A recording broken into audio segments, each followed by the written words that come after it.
अस्सलाम वालेकुम नाज़रीन। पर्सपेक्टिव के साथ इर्तिज़ा काज़मी आपकी खिदमत में हाज़िर है।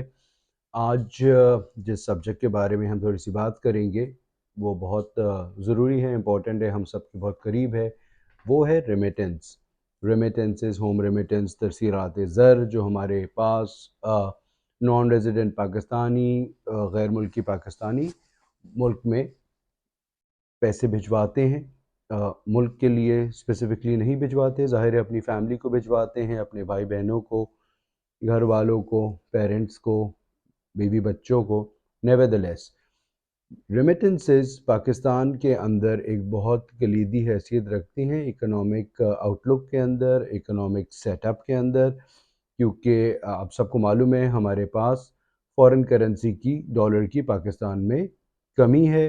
डायरेक्ट इन्वेस्टमेंट्स कम हैं, वॉट नॉट, एक्सपोर्ट्स उतनी नहीं है जितनी हमारी इंपोर्ट्स हैं। इसके बारे में मैं पहले बात कर चुका हूँ। बाहर कैफ रेमिटेंसेस की इम्पोर्टेंस के बारे में ज़्यादा बात करने की ज़रूरत नहीं है, आप और हम सब जानते हैं। इम्पॉर्टेंट बात यह है कि क्या रेमिटेंसेस ऑप्टिमाइज़ हैं, क्या उतनी रेमिटेंस जितनी पाकिस्तान में आती हैं वो सब फॉर्मल चैनल से आती हैं, और अगर नहीं आती तो वो क्यों नहीं आती फॉर्मल चैनल से। इसमें कुछ थोड़ा सा पर्सनल एक्सपीरियंसेस है, एक दो चीज़ें मैं आपसे शेयर करना चाहूँगा ताकि आपको इसका पूरा पर्सपेक्टिव समझ में आ जाए।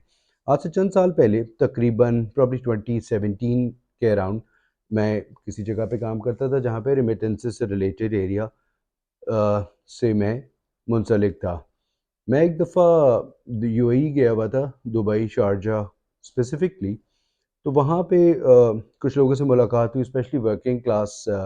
सो एक जगह पे 6 ड्राइवर्स एक जगह रहते थे, ऑल पाकिस्तानी, मुख्तलिफ जगहों से पाकिस्तान के उनका ताल्लुक था।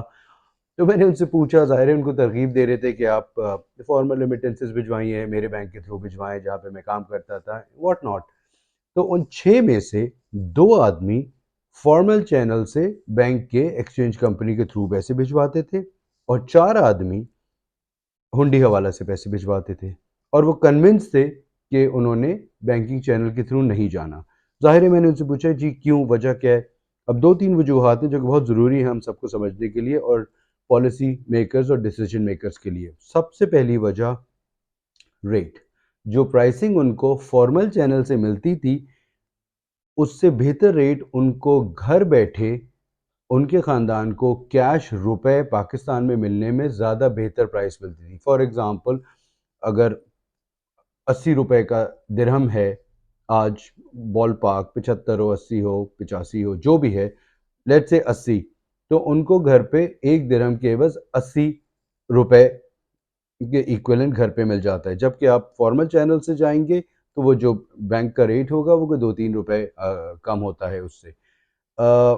सबसे बड़ा एडवांटेज, जो आदमी 1000 दिरहम, 500 दिरहम भिजवा रहा है, उसके लिए ये चीज़ बहुत मैटर करती है, और उसकी कोई इतनी ज़्यादा पीछे पेपर ट्रेल वगैरह की उनको इतना कंसर्न नहीं होता। So first, price, they get a better price from हुंडी हवाला। Number 2, convenience.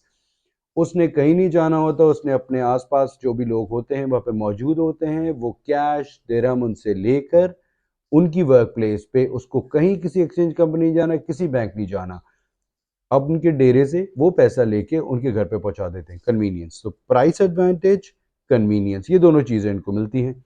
अब इस तरह के लोगों को किस तरह इंसेंटिवाइज किया जाए, और वो सारे बैंक्स, एक्सचेंज कंपनीज इंसेंटिवाइज करने की कोशिश कर रही है, बट ये दो चीज़ें जो हैं इसमें अभी तक कोई ब्रेक थ्रू नहीं हो पाया है जितना होना चाहिए।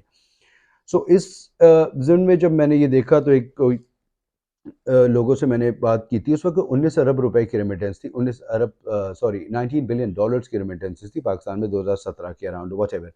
तो मैंने किसी जगह पे ये कहा था कि ये इसको हम आसानी से डबल कर सकते हैं, से 20 ball park multiplied by 2 is 40 अरब, जो कि अब जाके 2022 पिछले साल में हम कोई इसके करीब आए हैं, से 31.2 बिलियन डॉलर्स। ये मैंने उस वक्त कहा था, और इसलिए नहीं कहा था कि मेरे पास कोई क्रिस्टल बॉल थी, वो सिर्फ इसलिए कहा था जो मैंने पहले आपको एग्जांपल दी है, कि 6 में से 2 आदमी फॉर्मल चैनल से भिजवा रहे हैं, 4 आदमी नहीं भिजवा रहे हैं। उनकी बराबर तनख्वाह थी, तकरीबन 5,500-6,000 दिरहम महीने के वो लोग कमाते थे, जितने भी पैसे भिजवाते हैं, that's regardless. But so 33% are sending through formal channel, 66% are sending through informal channel. Awareness campaigns की, बहुत सारी बात की, लोगों को समझाया कि देखें आप, वो ठीक है थोड़ी सी इनकन्वीनियंस होती है बट आपका ट्रैक रिकॉर्ड बनता है, आपके बैंक के अंदर पैसे जमा होते हैं, although they are not very much bothered और कंसर्न अबाउट दैट पार्ट, पर बहर जो चीज़ उनको हिट की, वो मैंने उनसे जो गुजारिश की थी और मैं सब लोगों को ये बताना चाहता हूँ कि फॉर्मल चैनल की कोई वजह होती है, उसके कुछ फ़ायदे होते हैं अपने मुल्क के लिए और आपके इकोनॉमिक सिस्टम के लिए। जो पैसा हुंडी हवाला से भिजवाया जाता है, वो सही कामों के लिए इस्तेमाल नहीं होता। सबसे बड़ा जो सोर्स जिस काम के लिए इस्तेमाल होता है, आप उसको मनी लॉन्ड्रिंग बोलें, कुछ भी बोलें, वो इसमें स्मगलिंग है, इसमें ह्यूमन ट्रैफिकिंग है और इसमें बहुत सारे ऐसे काम होते हैं जो कि हम, एक आम आदमी पाकिस्तानी, एक टैक्सी ड्राइवर या वर्कर या किसी ऑफिस में काम करने वाले में उसको नहीं पता होता कि मैं जिस आदमी को पैसे दे रहा हूँ, दिरहम, दिनार, डॉलर, पाउंड, यूरो, ये किस तरीके से वहाँ पे जाएंगे और ये किस तरह ऑफसेट होगा। वो एक ख़तरनाक है, कुछ लोगों को समझाया और वहीं जब मैं इन ये 6 लोगों की बात कर रहा हूँ और भी लोग थे, उनमें से 3-4 को तो एटलीस्ट ये समझ में उसी वक़्त आई और उन्होंने मुझे कमिट किया और प्रॉमिस किया कि हम इंशाल्लाह, हमें ये मालूम इस तरीके से नहीं था कि ये इलिसिट मीन्स के लिए इस्तेमाल होता है, जो पैसा हुंडी हवाला के तौर पे हम कंट्रीब्यूट कर रहे हैं in this part, we will not do that, ये हमारे ईमान के ख़िलाफ़ है और हमारे मुल्क के लिए नुकसानदेह है। सो ये एक तरीका था लोगों को इंसेंटिवाइज़ करने का कि ठीक है, मैं आपको वो वाला रेट नहीं दे सकता और अगर दूसरा आदमी वो रेट दे रहा है तो वो क्यों दे रहा है? तो ज़रूर वो कोई ऐसा काम कर रहा होगा जो फॉर्मल चैनल में नहीं होगा। बहरहाल, एक दूसरा एस्पेक्ट देखते हैं। एक दफ़ा मैं अपने, ज़ाहिर है जो हमारा साथी था बैंक का, डिप्लॉयड इन सऊदी अरेबिया, उसके साथ गया सऊदी अरेबिया में। तो हम एम्बेसडर साहब से भी हमारी मुलाकात थी। तो जब हम एम्बेसडर साहब से मिलने का इंतज़ार कर रहे थे, तो वहाँ पे एम्बेसी में बाहर कुछ बुकलेट्स पड़े हुए थे जो पाकिस्तानी वहाँ पे होते हैं उनके लिए, एक आप यूँ कहें कि what to do and what not to do, कि क्या आपने करना है, क्या नहीं करना है। एक छोटा-सा बुकलेट था 16-17 पेज का। वो मैंने उठा के पढ़ना शुरू कर दिया जब तक हम वेट कर रहे थे।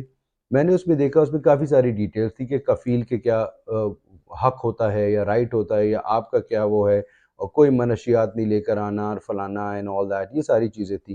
पूरी मैंने उसको पढ़ लिया, छोटे से था उर्दू ज़बान में, बट उसके अंदर कहीं पे ये ज़िक्र नहीं था कि आपने पैसे वापस रियाल पाकिस्तान में कैसे भिजवाने हैं। तो मैंने एम्बेसडर साहब से सलाम दुआ और शुक्रिया करने के बाद रिक्वेस्ट की कि सर, इसके अंदर ये चीज़ मौजूद नहीं है, your excellency. He was actually surprised to see that. He said अच्छा, मेरा ख्याल था कि वो हिदायत बराए पाकिस्तानी व्हाटएवर था, उनका मेरे ख्याल में होगा, लेकिन फिर मैंने उससे रिक्वेस्ट की कि अगर आप अलाउ करें तो हम, हमारा इदारा, ये आप को इसमें ये ऐड करके एक पेज जिसमें रेमिटेंसेस के बारे में हो, पीछे हम अपना लोगो लगाएंगे फलाना। तो उन्होंने, he was very kind enough to agree to that, ताकि मेरा ऑब्जेक्टिव ये था और मेरे साथी का, जो कि वहाँ पे स्टेशन थे both places, Riyadh and Jeddah, ताकि लोगों को ये भी एक अवेयरनेस क्रिएट की। सो ये तो एक हो गया अवेयरनेस का पार्ट। इन दोनों एग्जांपल्स देने का मेरा आपको मकसद ये है कि ये चीज़ें आज भी बहुत ज़्यादा चेंज नहीं हुई हैं। ये मैं आपको ज़ाहिर है 5-6 साल पहले की बात बता रहा हूँ। उससे और आज तक चीज़ें तब्दील नहीं हुई हैं। That is the crux. हम और भी इस बारे में आगे बात करेंगे, ये बहुत बड़ा इंपॉर्टेंट सब्जेक्ट है, but I am leaving you with this 2 points. अगर हमें प्राइसिंग या कन्वीनियंस बाहर से भिजवाने वाले को नहीं ऑफ़र कर सकते इन द फॉर्मल चैनल, तो उसकी जो अदरवाइज़ प्राइस मुल्क को पे करनी पड़ती है या इकोनॉमिक सिस्टम को पे करनी पड़ती है, वो बहुत बड़ी है और वो बहुत नुकसानदेह है मुल्क के लिए। प्लीज़ इस बारे में सोचें, डिसीजन मेकर्स भी और आम लोग भी, ताकि हम इसको बेहतर तरीके से एक दूसरे का फ़ायदा कर सकें। Thank you so much for watching. Look forward to seeing you again on the next